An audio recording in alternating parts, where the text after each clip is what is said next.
பல பல விளக்குகள் தந்த ஒளியிலிருந்து தான் இன்னொரு கவிதை. அதை என்னால் எழுத முடியல, ரொம்ப நீளமான கவிதை. அந்த கவிதையை வந்து கிரேஸ் நோல் குரோவல்னு ஒருத்தர் எழுதியிருக்காரு. எந்த நாட்டுக்காரன்னு தெரியல, ஆனால் அருமையான கவிதை. ஏற்கனவே நான் உங்களுக்கு சொன்னேன் பாருங்க, இதுவும் கடந்து போகும், இதுவும் கடந்து போகும்னு ஒரு மன்னருடைய கதையை நான் சொல்லியிருந்தேன்.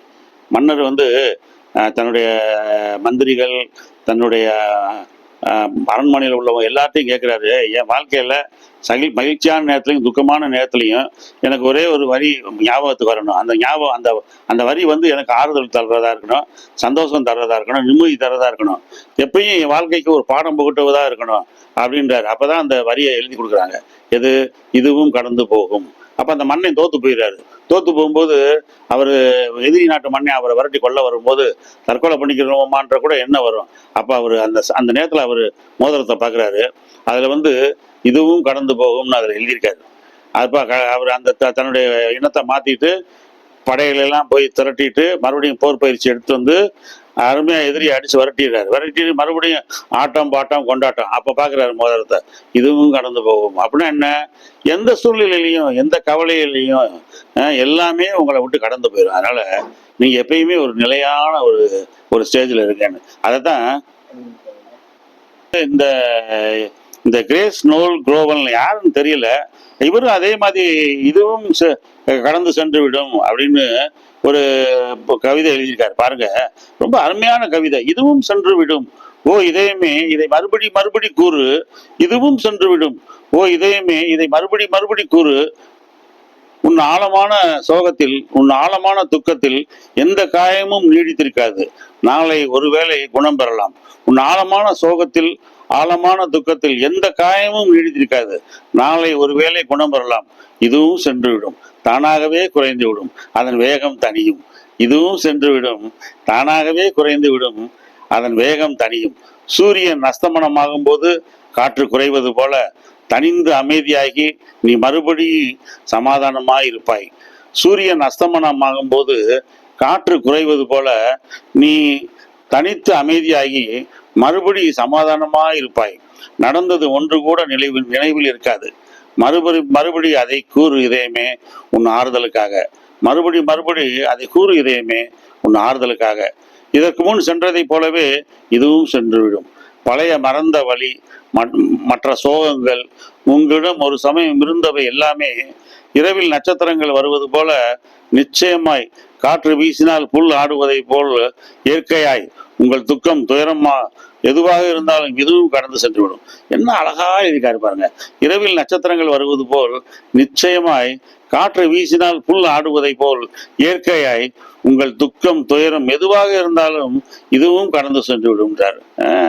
நைட்டு நட்சத்திரம் வர்றது மாதிரி காற்று வீசினால் புல் ஆடுவதை போல உங்களுடைய துக்கமும் துயரங்களும் கவலைகளும் பிரச்சனைகளும் உங்களை விட்டு ஓடி போயிடும். அதை நினைச்சு நீங்க கலங்குறீங்க, மனசு வருத்தப்படுறீங்க. சரோஜினி நாயுடு சொல்ற மாதிரி இவரும் சொல்றாரு.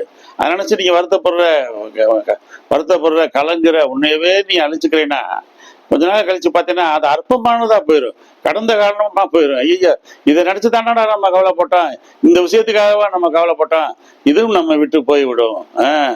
எதுவுமே நம்மளை விட்டு போய்விடும். அதனால நீங்க நிறைய நண்பர்கள் என்கிட்ட எழுதியிருந்தாங்க, சார் நான் வந்து பெட்ரிட்டனாக இருக்கேன், நான் வந்து படுத்த படுக்கையாக இருக்கேன், வீல் சேரில் தான் இப்போ எக்ஸசைஸ் பண்ணுறேன், உங்களுடைய தன்னம்பிக்கையான கட்டுரைகள் வந்து எனக்கு மனசு ஆறுதலாக இருக்குது, நல்ல ஒரு சரியான ஒரு நம்பிக்கை தரத்தக்கதான ஒரு கவிதையை கொடுங்க, ஒரு தன்னம்பிக்கை கட்டுரையை கொடுங்க, தன்னம்பிக்கை சொற்பொழி ஆற்றுங்கன்றாங்க.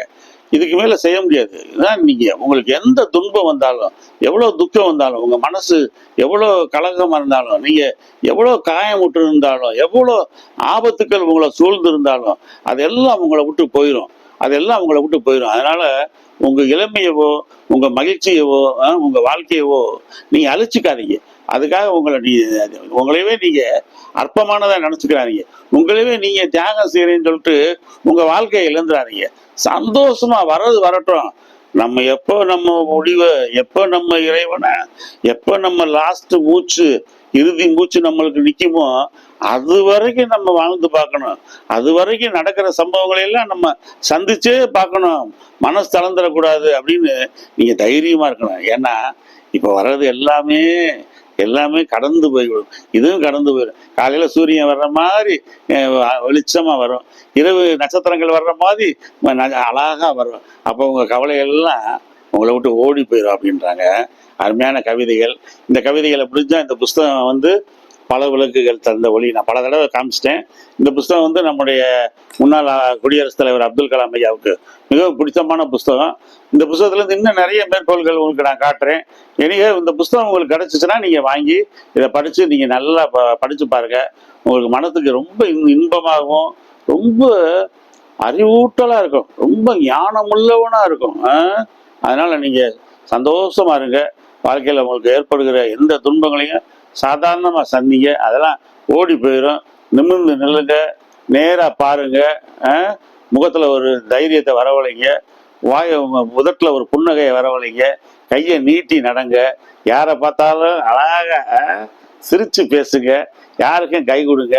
நீங்கள் கை கொடுக்கும் பொழுது உங்கள் கைகள் அல்ல, உங்களுடைய இதயம் அவர்களோடு சேர்ந்து குலுக்குவதாக இருக்கட்டும். தைரியமா இருங்க. நன்றி, வணக்கம். INJPR போஸ்.